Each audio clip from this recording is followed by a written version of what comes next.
Hello and welcome to this tutorial, and this tutorial is the first of a series of tutorials I'm going to do to do with anything that is related to the internet. Okay, especially how we can search for information on the internet and some of the online platforms that we can use for our daily applications, etc. So I'm going to share a lot of those stuff in this series and our playlist or series on the channel, and that is the on the internet side of things. So that in this tutorial I'm going to talk about one very important website, and that is Google Scholar. Now Google Scholar is part of Google, but it's purely if you are looking for articles, research articles that are written and published and stored in various websites and knowledge depositories around the world. Then you can access them through Google Scholar. So most of us are used to just a normal Google search engine, so google.com, and we try to search for certain things. So let me say I'm going to search for beetle nuts. Okay, beetle nut sales in Papua New Guinea. Okay, or say Port Moresby, because beetle nut is one of those. So here you will see that I get my results from the normal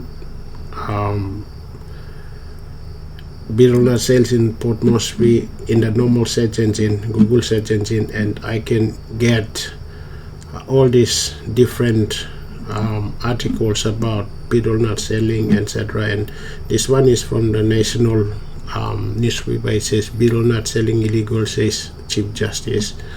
Then on the Facebook SME for Change, there's a 10 kilo fresh beetle nut on sale. It sells in Port Moresby. And then Australian Broadcasting Corporation says our addictive habit has lifted Papua New Guinea's whatever it is.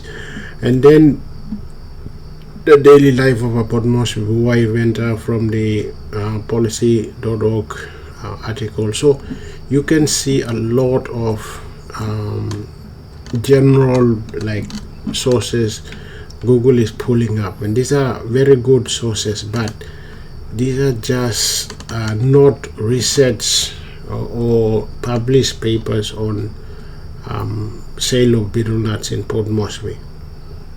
That's the difference. So if I go here on the images, I see images of people selling buai, and then if there's videos related to buai, you see all this on YouTube, Facebook, etc. So these are, so you get the ideas. You got the news, you got the videos, you got the images, and the default is all, and you have links to these different sites. But if you are studying, and your study or your essay is related to beetle nut sales in Port Moresby, whether it's bad or good, especially if you are in school and you are trying to write something about it, and then you want to pull up some credible evidence-based research that was done on beetle nut sales in Port Moresby, then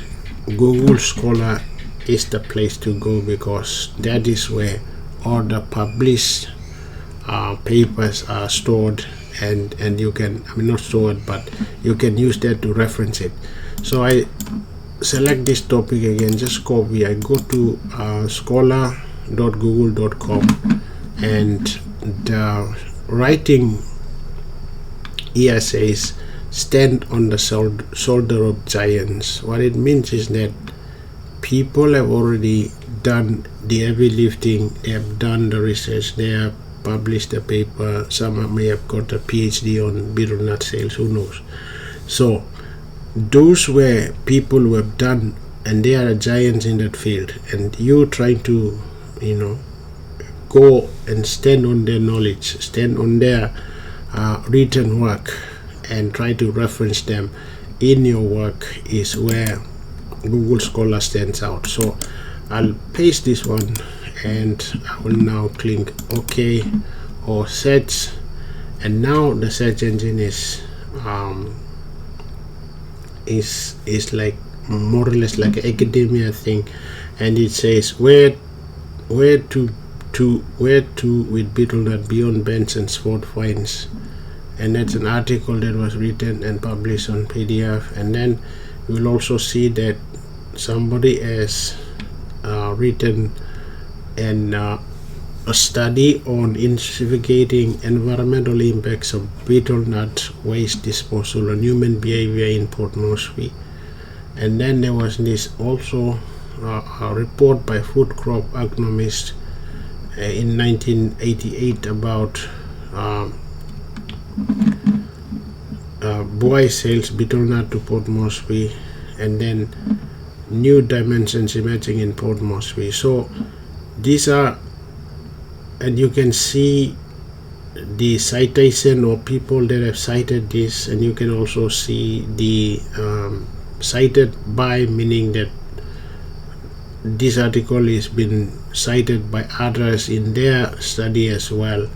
So this is where you actually fill up. And if I'm really interested in, say, okay, this one here, and if I want to download it, I'll just click on it, and then I download the file, and you can see that this was written by the Australian National University by Timothy Sharp, and that's the article, and you can even download it and ever read through it. And if I go back to this one, I can even cite it, meaning that if I want to reference this, then I can pick up the copy.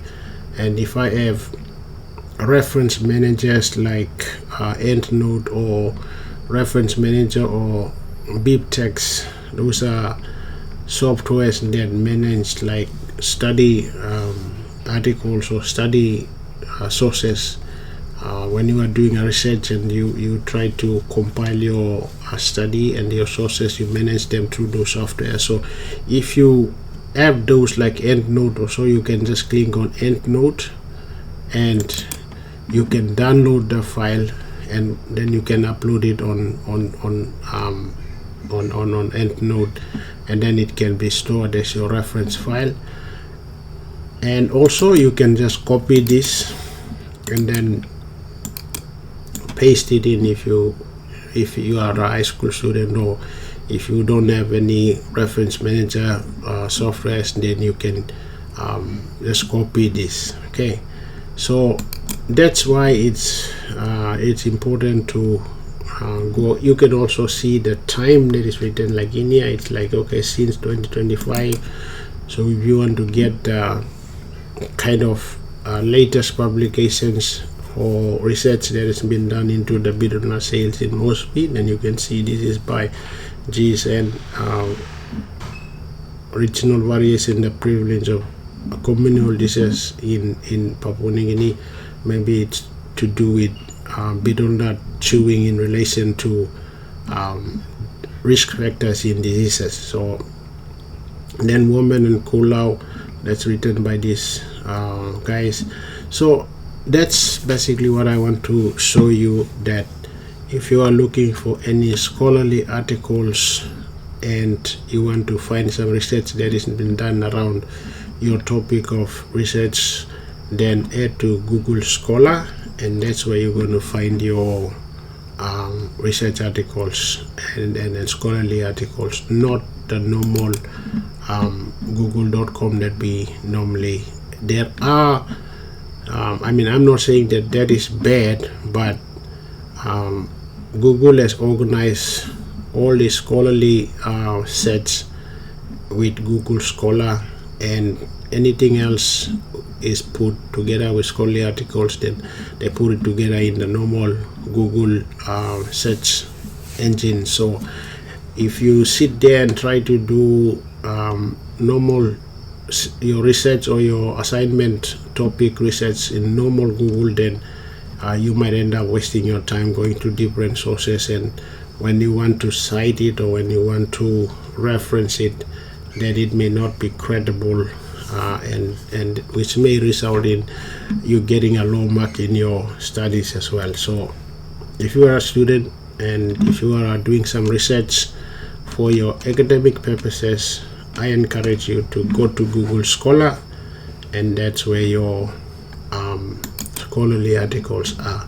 So Google Scholar.google, okay, Scholar. So there it is. So that's the place to stand on the shoulder of giants. I hope this tutorial is useful, particularly if you are a student, and I will be posting more on internet side of things in that channel. So if you can subscribe and follow, that would be great.